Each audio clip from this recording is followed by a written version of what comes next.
Hey, Purpose Factory community, let's talk about it. All right, today I want to speak about setting boundaries for yourself. And when I say that, people misconstrue boundaries as something that's like you just drawing a line in the sand. This is don't come around me, don't talk to me, don't touch me in certain ways. And it could be rigid, such as that, but all boundaries are not always rigid. And especially in retrospect to who we're talking to, who we're around, those boundaries can be adjusted and can be different. They take on many forms. If you have more rigid boundaries, a telltale sign of your more rigid boundaries are appearing in your life is that you keep others at distance. You seem more detached. You have in your close relationships or avoid close relationships. When you have more open boundaries, you're a little more looser with your boundaries. You get too involved. You're overly involved in other people's problems. You find it difficult to say no. You're oversharing your personal information. You seek to please others.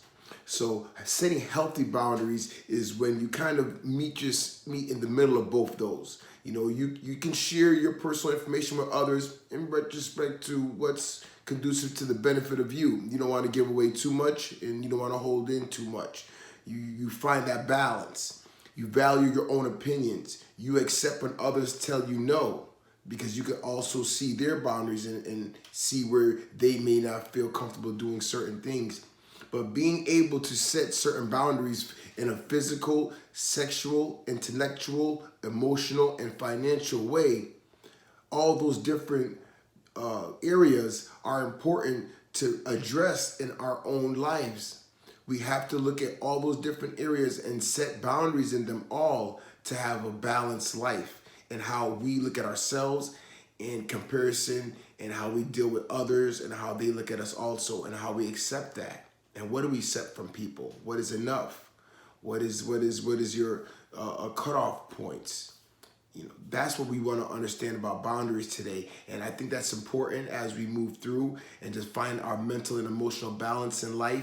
We have to understand that we have to set boundaries in our lives to clearly define what we are for and what we are not for, what we're willing to accept from others, what we are not willing to accept from others, what are we willing to do with our finances, our resources of time. How are we feeling within our personal, our sexual relationships? How we deal with, our bodies in retrospect to that also? How do we deal with people? What are we willing to do? Or do we have, safe boundaries that protect us and our health? All these things I want you to keep on your mind as you're going and taking care of yourself and advancing your life, because being balanced and having views that are balanced in respect to our boundaries that we have set for ourselves is directly aligned with the way that we move forward in our lives as we look to be better people and living within our purpose. All right, that's what I wanted to help my community with today. I hope that's helped you in just realizing the difference between a rigid boundary and open boundary, and to find that middle ground in between the two. You don't want to be too rigid, you don't want to be too loose. So finding that middle ground for yourself is imperative to your success. All right, like and subscribe to the channel, share this video, leave a comment or two, let me know how you feel about the topic we spoke about today, and I'll see you on the next one.